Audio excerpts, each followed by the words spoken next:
ठीक है।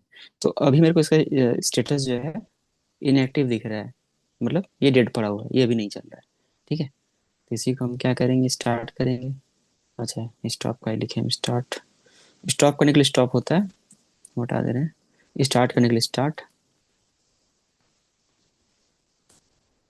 ठीक, दोबारा स्टेटस देखेंगे।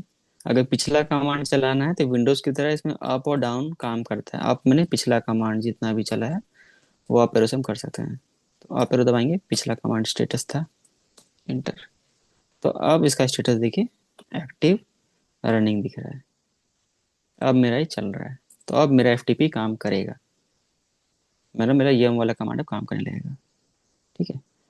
अब ये जो इनेबल कमांड है ये क्या है, इससे ये वाला सर्विस अभी जो है ये अभी के लिए तो अप है, लेकिन जब मेरा सर्वर रिस्टार्ट होगा ना, ये सर्विस फिर मेरा ऑटोमेटिक स्टार्ट नहीं होगा। तो वो ऑटो स्टार्ट करने के लिए इस सर्विस को इनेबल करना पड़ता है। तो इसको इनेबल करेंगे तो इसका ऑटो स्टार्ट फीचर इनेबल हो जाएगा। ठीक है। ये अब ये सिस्टम डी में, एक सिस्टम डी एक लाइब्रेरी होता है, इसके अंदर जिस भी सर्विस का एंट्री करते हैं ना, वो सर्विस सिस्टम जब स्टार्ट होता है उस समय वो भी ऑटोमेटिक स्टार्ट हो जाता है। ठीक है। अब कभी भी मेरा अगर सर्वर रिस्टार्ट होगा तो ये ऑटोमेटिक स्टार्ट हो जाएगा। ठीक है। तो ये मेरा कॉन्फ़िगरेशन सिस्टम यम का सीटीएल का क्या हो मतलब गया है? है। सिस्टम सीटीएल एक कमांड है, जिस कमांड से हम किसी भी सर्विस को स्टॉप स्टार्ट कर सकते हैं। और ये सर्विस के किस लिए ये कर ठीक है रहे ना, भी है स्टार्टर स्टॉप? क्योंकि हम यम का फीचर यूज करना चाह रहे हैं और अच्छा। यम नेटवर्किंग फीचर को यूज करता है। तो मेरे पास तो इंटरनेट है नहीं, तो नहीं। हम इसी सर्वर को एज अ रिपोजिटरी सर्वर की तरह यूज करना चाह रहे हैं। तो इसी के लिए हम क्या किए, सारा पैकेज यहीं कॉपी कर दिए और एक एफटीपी सर्विस क्रिएट कर दिए, file transfer protocol service create किए, जिसकी वजह से जब हम यम चलाएंगे तो वो इसी सर्वर से पैकेज इंस्टॉल करेगा। नहीं तो हम अलग से क्या कर सकते थे, एक दूसरा भी लिनक्स सर्वर क्रिएट कर सकते थे, उसमें हम ये सारा काम करते, इस सर्वर में कुछ नहीं करते। उस समय हमको क्या करना पड़ता, उस समय जो हम आईपी डाले थे इसमें,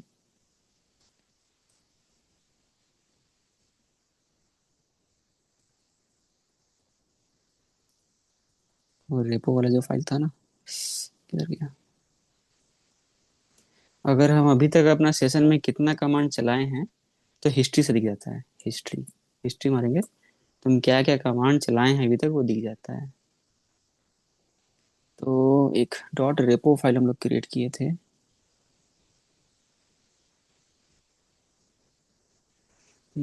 अच्छा अच्छा, वो इस वाले पुट्टी में किए थे, यहाँ किए थे। तो इसमें हम अभी जो आईपी दिए हैं वो इसी सर्वर का दिए हैं। हम जिस सर्वर में वो रेपो क्रिएट करते हम उसका आईपी यहाँ देते। तो क्या होता, जब जब मेरा यम वाला कमांड चलता तब तब वो यहाँ जाता, इस सर्वर में पूछने जाता, भाई आपके पास आरपीएम है, ये है, ये है, ये है, ऐसे करके। ठीक है। तो वो चीज़ है। तो मेरा रेपो कॉन्फ़िगर हो गया है। अब हम आगे बढ़ सकते हैं। तो मेरा पैकेज इंस्टॉल हो गया, वापस इंस्टॉलेशन पे। ठीक है, शुरू करते हैं। रूट से लॉगिन करना है, क्यों, अभी मेरे पास कोई भी आईडी बना हुआ नहीं है। ठीक है। तो ये काम आपके कंपनी में आपको अपना आपका ओएस टीम करके देगा। आपको उसको रिक्वायरमेंट देना होगा कि मेरे को ये यूज़र चाहिए, ये ग्रुप चाहिए, ये फोल्डर बना होना चाहिए, इसमें ये परमिशन चाहिए, और ये फाइल सिस्टम चाहिए इतना इतना जीबी का। जब भी डीबी पहली बार कमीशन होता है तो हम लोग इतना रिक्वायरमेंट देते हैं। ठीक है। तो उस बिहाफ पे जो आपका ओएस टीम होता है वो सब बना के देता है। तो हम लोग वही काम करने जा रहे हैं। ठीक है। तो हम लोग को ओएस यूजर्स और ग्रुप्स क्रिएट करना होगा। तो 4 ग्रुप हम बना रहे हैं। ये एएसएम एडमिन और एएसएम डीबी नहीं चाहिए हम लोग को, क्योंकि हम लोग एएसएम इंस्टॉल नहीं कर रहे हैं, बट फिर भी बना दे रहे हैं, ऐसा कोई नुकसान नहीं है। ठीक है। तो ग्रुप ऐड कमांड से हम लोग ग्रुप नया क्रिएट कर सकते हैं, ग्रुप ऐड और ग्रुप का नाम। ठीक है। तो एक डीबीए ग्रुप बना रहे हैं, चार एक बार में चला देते हैं।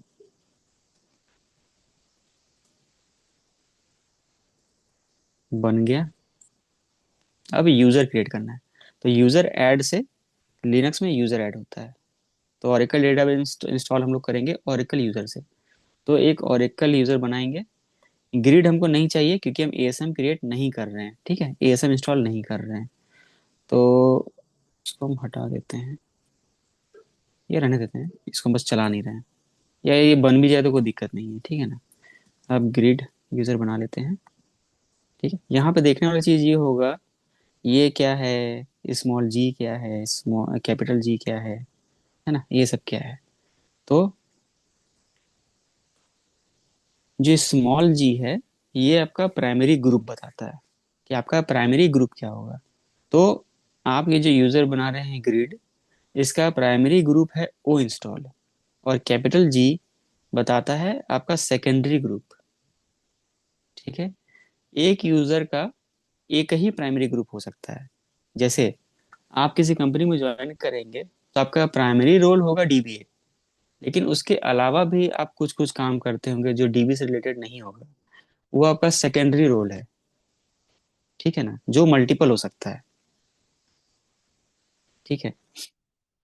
तो वो चीज़ है जिसमें आपका जो आप जो भी फाइल क्रिएट करेंगे, फाइल मॉडिफाई जो भी करेंगे, तो वो जो क्रिएट होगा आपके ओनरशिप और आपके प्राइमरी ग्रुप के ओनरशिप के नाम पे होगा। जैसे अभी एक तो करके दिखाएंगे। ओरेकल यूजर बना देते हैं। ओरेकल को डीबीए और ओ इंस्टॉल ग्रुप का मेंबर होना जरूरी है, जिसमें ओ इंस्टॉल उसका प्राइमरी ग्रुप होना चाहिए, क्योंकि जितना भी सॉफ्टवेयर वगैरह इंस्टॉल होगा उस लोकेशन का ओनर ओरेकल होगा, और ग्रुप ओनरशिप वो इंस्टॉल का होगा। जो हम कल कल हम लोग देखे थे कि यूजर और ग्रुप क्या होता है। तो ये जो पहला कॉलम में दिखता है, ये ओनर है, और ये ओनर का ग्रुप है। दोनों जगह रूट इसलिए दिख रहा है क्योंकि रूट आईडी का अगर हम डिटेल देखें तो रूट का आईडी भी ग्रुप ही होता है, और उसका ग्रुप भी रूट ही होता है। इसलिए देखिए दोनों जगह रूट दिख रहा है। ठीक है। लेकिन जैसे ही अभी अगर हम ओरेकल क्रिएट कर लेते हैं, एक बार क्रिएट हो गया। अगर हम ओरेकल का चेक करते हैं तो देखिए ओरेकल क्रिएट हुआ, प्राइमरी ग्रुप वो इंस्टॉल आया, और सेकेंडरी ग्रुप में इतना सारा चीज आया। ठीक है।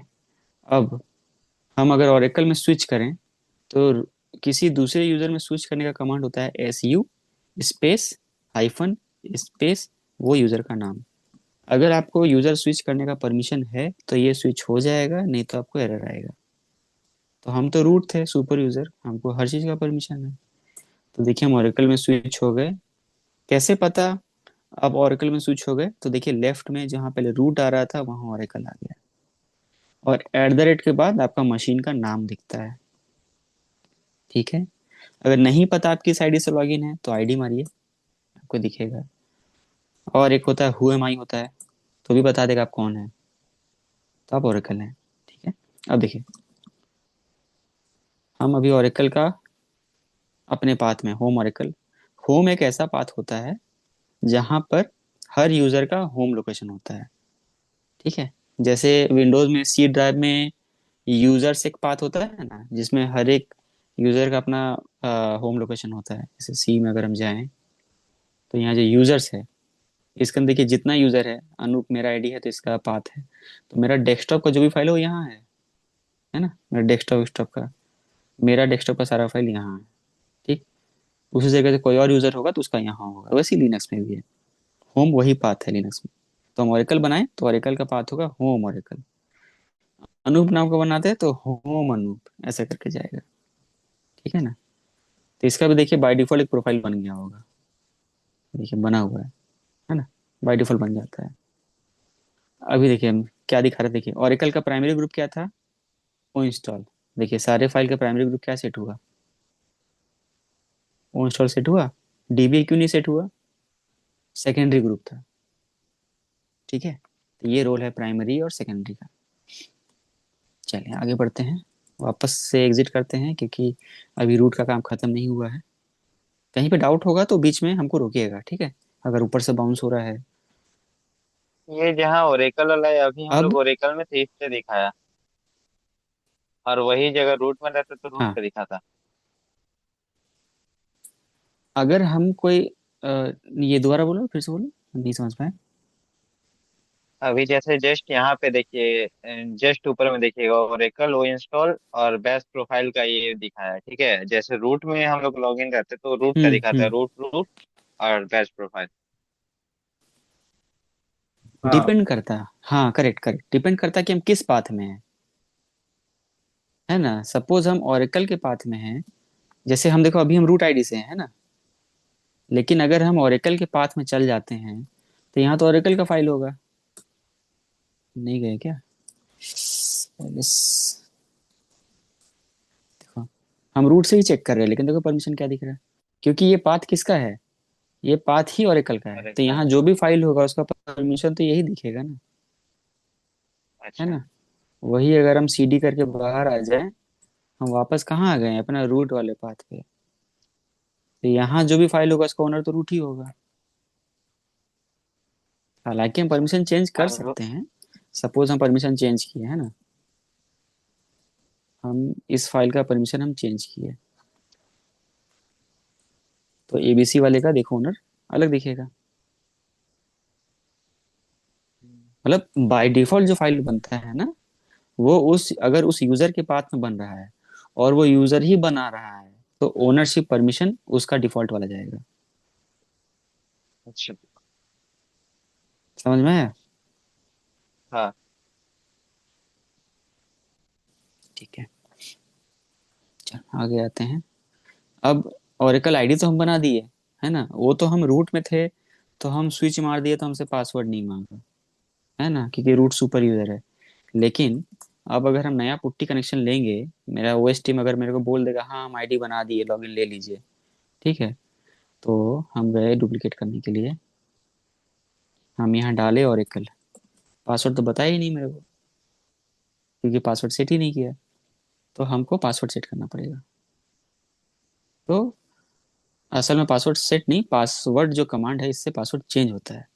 तो पासवर्ड यूजर का नाम, ये लिख के इंटर मारेंगे, तो ये नया पासवर्ड मांगेगा। तो हम लोग ओरेकल का पासवर्ड ओरेकल ही दे देते हैं ताकि याद रहेगा, 2 बार देना पड़ता है। सेव हो गया, ठीक है। अब हम यहाँ पर दूसरा जो पुट्टी खुला था, यहाँ हम ओरेकल पासवर्ड ओरेकल डाले, तो लॉगिन हो गया। ऐसे मेरा ओएस पे यूजर क्रिएट हो गया, ठीक है।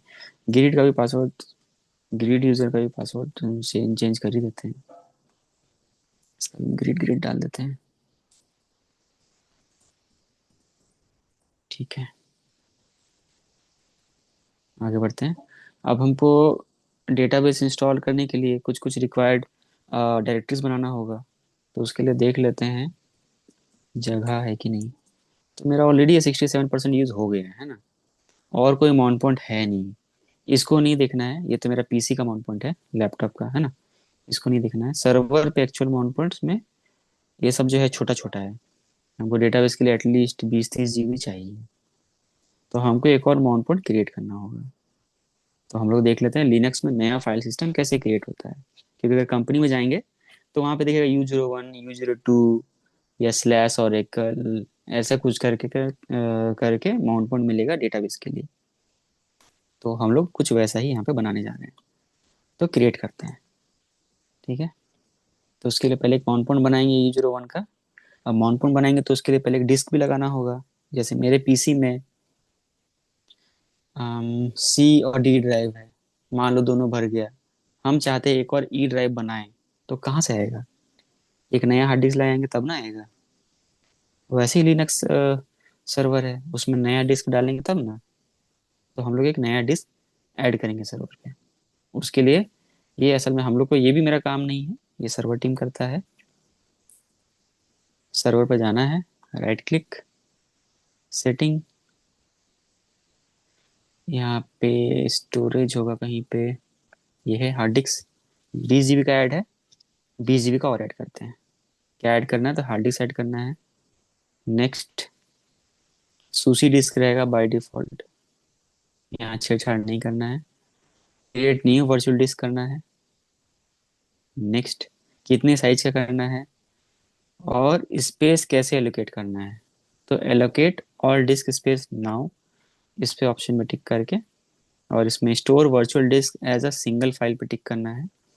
ऑल डिस्क स्पेस नाउ करेंगे तो क्या होगा ना, मेरे विंडोज पीसी से 20 GB तुरंत माइनस हो जाएगा, भले वो 20 GB लिनक्स पूरा यूज करे ना करे। तो बेस्ट ऑप्शन यही होता है, क्योंकि समय के साथ साथ वो 20 तो यूज होगा ही। बेस्ट यही है। नेक्स्ट कर देना है। फिर ब्राउज करके ये डिस्क कहाँ पे क्रिएट होगा, मेरे पीसी पे, क्योंकि ये तो वीएम है ना, वीएम मेरे पीसी पे चल रहा है। तो बाय डिफॉल्ट जो पाथ लिया है हम यही डाल देते हैं। यहाँ हम डाल देते हैं 20 GB पहचानने के लिए। एक मिनट, हाँ एक कॉल आ रहा है, एक मिनट।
ठीक है। हाँ तो हम लोग यहाँ पे लोकेशन दे दिए, डिस्क का नाम दे दिए, फिनिश करना है। ये डिस्क क्रिएट करने में थोड़ा टाइम लेगा,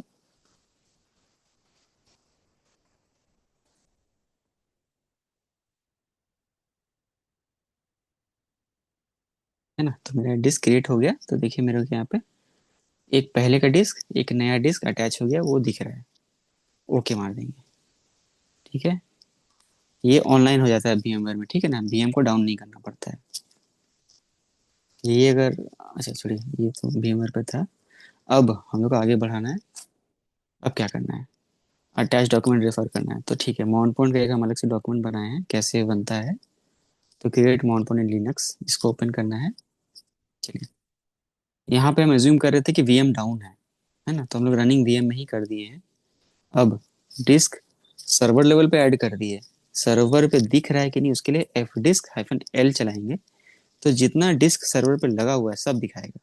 और ये ऑरिकल से नहीं काम करेगा, इसके लिए रूट से करना होगा।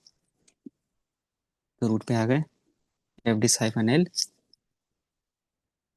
तो यहाँ पर नया डिस्क दिख रहा है, नया डिस्क, नया डिस्क, नया डिस्क। यहाँ पे दिख रहा है SDA, जिसमें 2 पार्टीशन है। नहीं दिख रहा है, नहीं दिख रहा है, नहीं दिख रहा है। LSPL के नहीं दिख रहा है। हम लोग को सर्वर रिबूट करना पड़ेगा, ठीक है। रिबूट कर लेते हैं। रिबूट सिंपल कमांड है। अगर रूट यूजर पे हैं, रिबूट लिख के इंटर मारेंगे तो सर्वर रिबूट हो जाएगा। तब तक विंडोज कमांड में पिंग लगा लेते हैं, पता लग जाएगा कि सर्वर स्टार्ट हुआ है कि नहीं। पिंग बंद हो जाएगा तो सर्वर ये बंद हो गया है, और पिंग आने लगेगा मतलब सर्वर चालू हो गया है। ठीक है, अभी तक अब अभी सर्वर बंद हो गया है। तब तक यहाँ तक कुछ डाउट है?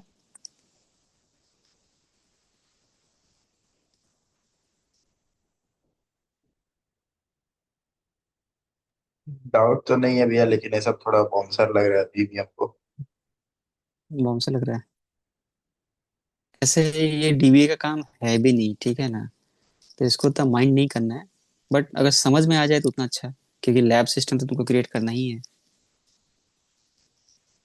वो जब अपने से करेंगे ना एक बार, तो कुछ कुछ एरर आएगा तो हाँ पता चल जाएगा, इससे नहीं होगा। वैसे तो आप हाँ, ये बताते जा रहे हैं, आपको तो पता है क्या क्या करना है। नहीं, हमको भी पता नहीं था। असल में हम भी जब स्टार्टिंग में कर रहे थे, तो मेरे को भी समझ में नहीं आता था। बट बहुत बार VM क्रिएट किए, डिलीट किए, तो फिर धीरे धीरे समझ में आया। कमांड कहीं कहीं पे फंसता था, तो गूगल करके देखे ये कमांड से क्या होता है, ऐसे कर करके धीरे धीरे हुआ। वैसे ही तुम लोगों के साथ होगा। हम्म, बाला भैया, कोई डाउट आपको? अभी तो अब वही करना पड़ेगा फिर से तभी होगा। हाँ हम्म। क्योंकि ये सब थोड़ा सा तो अलग ही है। हाँ, ये थोड़ा सा भी हम लोग DB पे घुसे भी नहीं है। हाँ अभी यही तो है। लिनक्स पे ही काम कर रहे हैं। हाँ, एक बार खुद से फिर से एक बार देखेंगे ना क्लास, और फिर से तब मुझे लगता है थोड़ा ज्यादा समझ में आएगा। हाँ फिर से इसीलिए सही रिकॉर्ड हो रहा है तो फिर से सुन लेंगे एक बार, तो जहां जहां डाउट होगा वैसे कर करके फिर देखेंगे फिर साइड में। हाँ,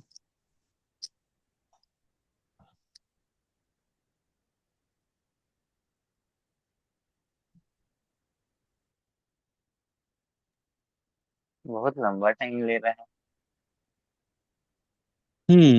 थोड़ा टाइम तो लगता है, बूट हो ही रहा है।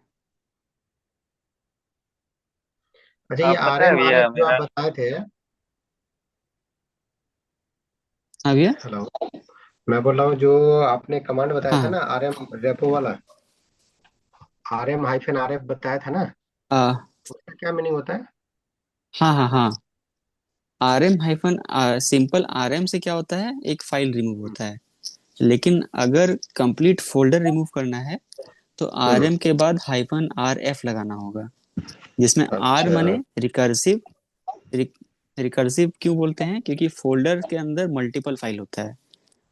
तो सिंपली क्या होता है ना, RM फोल्डर के लिए कुछ अलग कमांड नहीं चलता है, वो हर एक फोल्डर में जाके एक एक फोल्डर डिलीट करता है। उसके लिए R लगा हुआ है, रिकर्सिव। और F क्यों लगाएं, फोर्सफुली, ताकि हमसे यस नो ना मांगे डिलीट करने का पहले। अच्छा जैसे अच्छा। विंडोज में हम लोग डिलीट करते हैं तो मांगता है ना यस नो, हम चाहते हैं यस हाँ नो ना मांगे, उसके लिए एफ लगाते हैं। तो RM-RF वो चीज़ है। ठीक। तो देखिए यहाँ मेरा रिप्लाई आना शुरू हो गया, मतलब मेरा सर्वर आ गया है लाइव। तो यहाँ देखिए मेरा कमांड हैंग किया हुआ है। क्यों? ऊपर देखिए पुट्टी में क्या लिखा हुआ है, इनएक्टिव, डिस्कनेक्ट हो गया। इस पे राइट क्लिक कीजिए, यहाँ पे रिस्टार्ट है, क्लिक कीजिए, दोबारा से देखिए लॉगिन करने बोलेगा। तो रूट से लॉगिन करते हैं।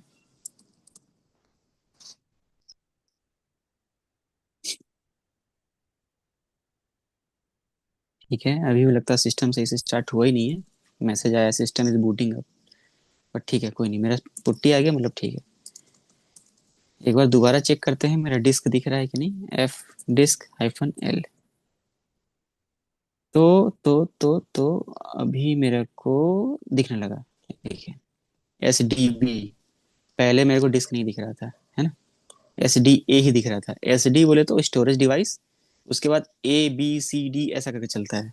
जो सबसे पहला डिस्क अटैच होगा वो SDA, अगला डिस्क लगाएंगे BCD, ऐसा जैसे विंडोज में CDEF ऐसा चलता है, यहाँ पे ABCD करके चलता है। तो देखिए ये SDA इसमें पहले से लगा हुआ था 22 GB का, उसके अंदर दो पार्टीशन है, SDA 1, SDA 2। फिर एक नया डिस्क ऐड हुआ है 20 GB का, पूरा नहीं दिखाता है कभी भी साइज, है ना। थोड़ा सा साइज जो है यूज हो जाता है पार्टीशन टेबल, वो फाइल का हेडर उडर में, वहां पे यूज हो जाता है। जैसे हम लोग 32 GB का पेन ड्राइव खरीदे तो 32 GB का भी नहीं मिलता है, कुछ वैसा ही। ठीक है, तो ये मेरा डिस्क है। सॉरी कहाँ गया, SDB कहाँ गया।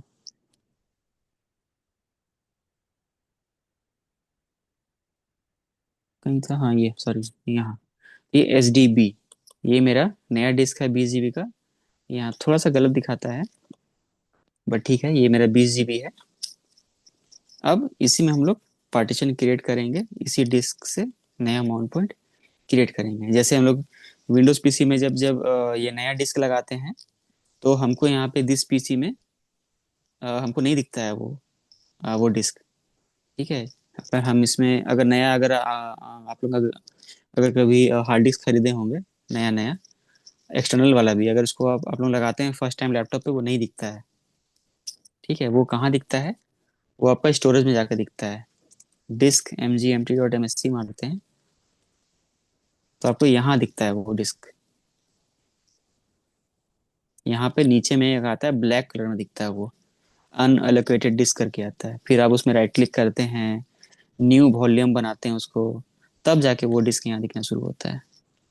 तो कुछ वैसा ही अभी यहाँ लिनक्स में हो रहा है। ये डिस्क तो है, लेकिन ये सर्वर पे दिख ही नहीं रहा, 20 GB का अलग से कहाँ दिख रहा है ही नहीं कुछ, है ना। तो इसको हम लोग अभी फॉर्मेट किए नहीं है, पार्टीशन बनाएंगे इसको भी हम लोग। तो पार्टीशन कैसे बनता है, एफ डिस्क स्पेस डिस्क का नाम। तो डिस्क का नाम कहाँ गया, ये है, पेस्ट करेंगे। ये सिंपली आपसे पूछेगा क्या करना है, इंटर मारेंगे तो अपने ही पूछेगा। ठीक है, आपसे इनपुट मांग रहा है, तो हमको अगर नहीं पता है क्या करना है, तो लिखा हुआ है M फॉर हेल्प, M लिख के इंटर मारेंगे तो देखिए लिखा हुआ है। हमको असल में नया डिस्क बनाना है तो N से होता है, N पे देखिए लिखा हुआ है ऐड अ न्यू पार्टीशन। ठीक, तो N लिख के इंटर मारेंगे।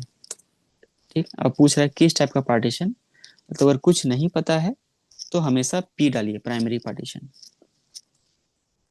ठीक, फिर है पार्टीशन नंबर, तो हमेशा पार्टीशन नंबर जो होगा, चूंकि एकदम नया डिस्क है तो शुरुआत पहले ही से होगा, तो बाय डिफॉल्ट 1 उठा लेगा। चाहे तो 1 लिखिए, या तो ऐसे ही इंटर मार दीजिए, बाय डिफॉल्ट 1 लेगा। उसके बाद पहला सेक्टर, चूंकि ये पहला पार्टीशन है तो बाय डिफॉल्ट शुरू से ही लेगा, तो इंटर मार दीजिए। फिर है लास्ट सेक्टर, यानी आप इस डिस्क का कितना हिस्सा यूज करना चाहते हैं, आपका मर्जी है। आपका जैसे पीसी आप नया खरीदते हैं, आपको शुरू में 500 GB का सी ड्राइव मिलता है, आपका मर्जी है आप कंप्लीट सी ड्राइव यूज करें, या उसी 500 GB को स्प्लिट करके 250 का बना दें। वही चीज यहाँ हो रहा है। तो हम यहाँ 20 GB को पूरा यूज करेंगे, तो हम यहाँ पे कुछ वैल्यू नहीं दे रहे हैं, इंटर मार देंगे तो ये पूरा वैल्यू जितना दे सकता है पूरा दे देगा। ठीक, हो गया।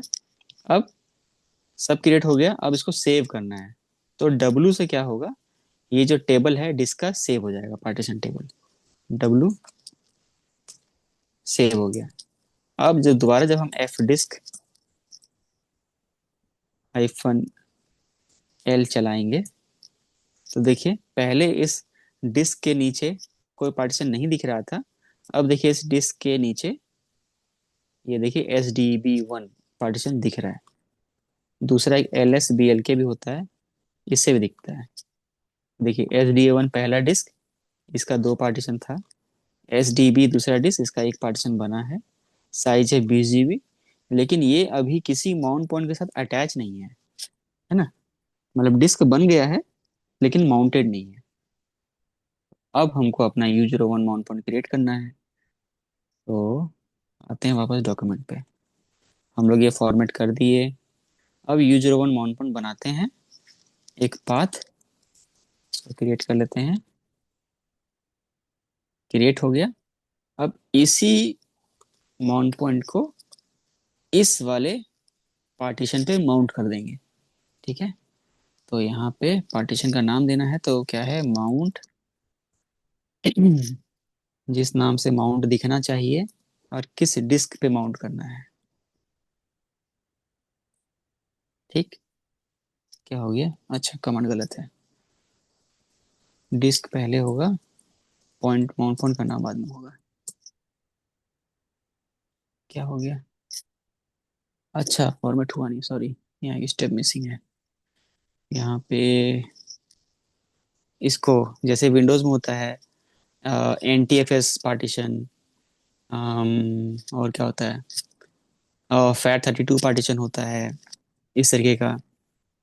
तो वो पार्टीशन क्रिएट करना होता है। तो लिनक्स पे XFS होता है, EXT4 होता है।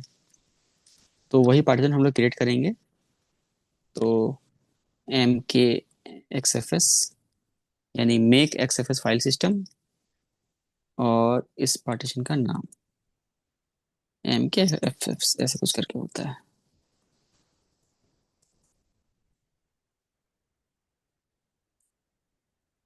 MKFS, ठीक है, राइट हो रहा है।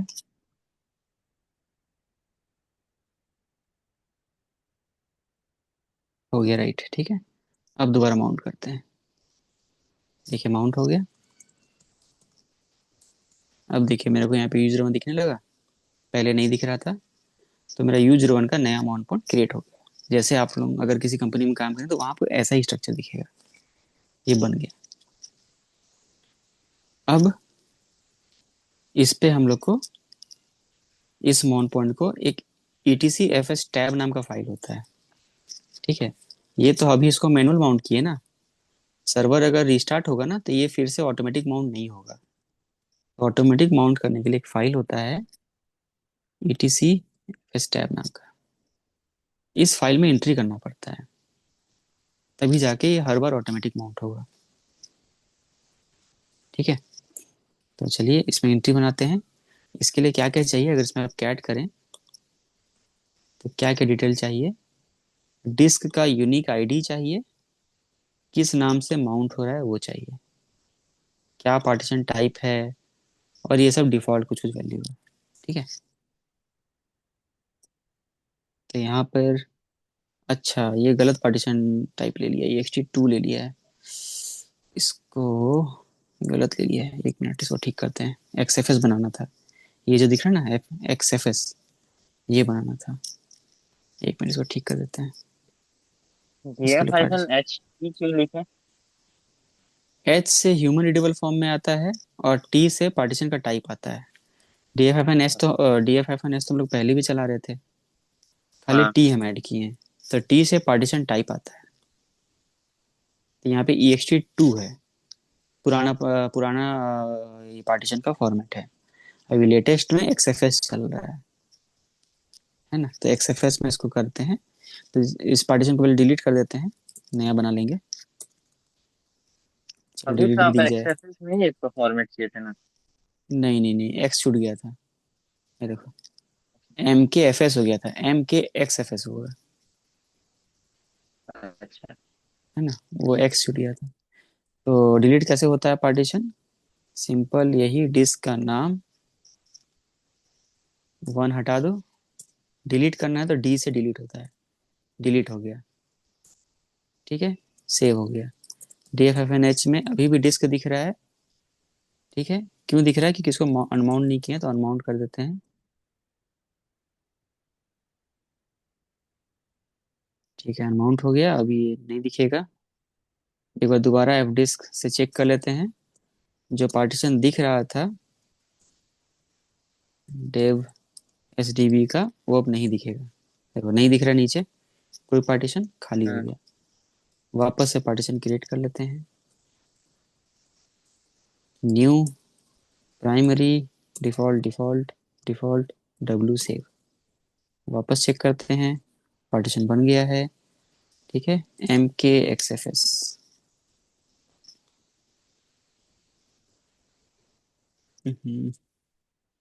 MKXFS, कॉपी पेस्ट गलत हो रहा है। अरे क्या कमांड है? MK डॉट होता है शायद। एक मिनट, क्या कमांड होता है? MK.XFS,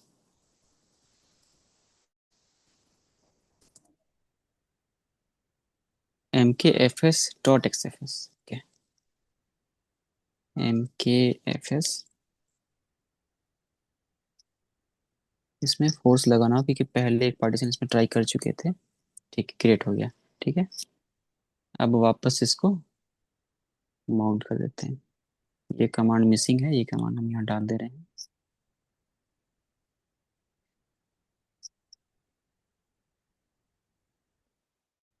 यहाँ पे डाल दिए तो मेरा फॉर्मेट टाइप डिफाइन हो गया XFS। अब इसको माउंट करेंगे।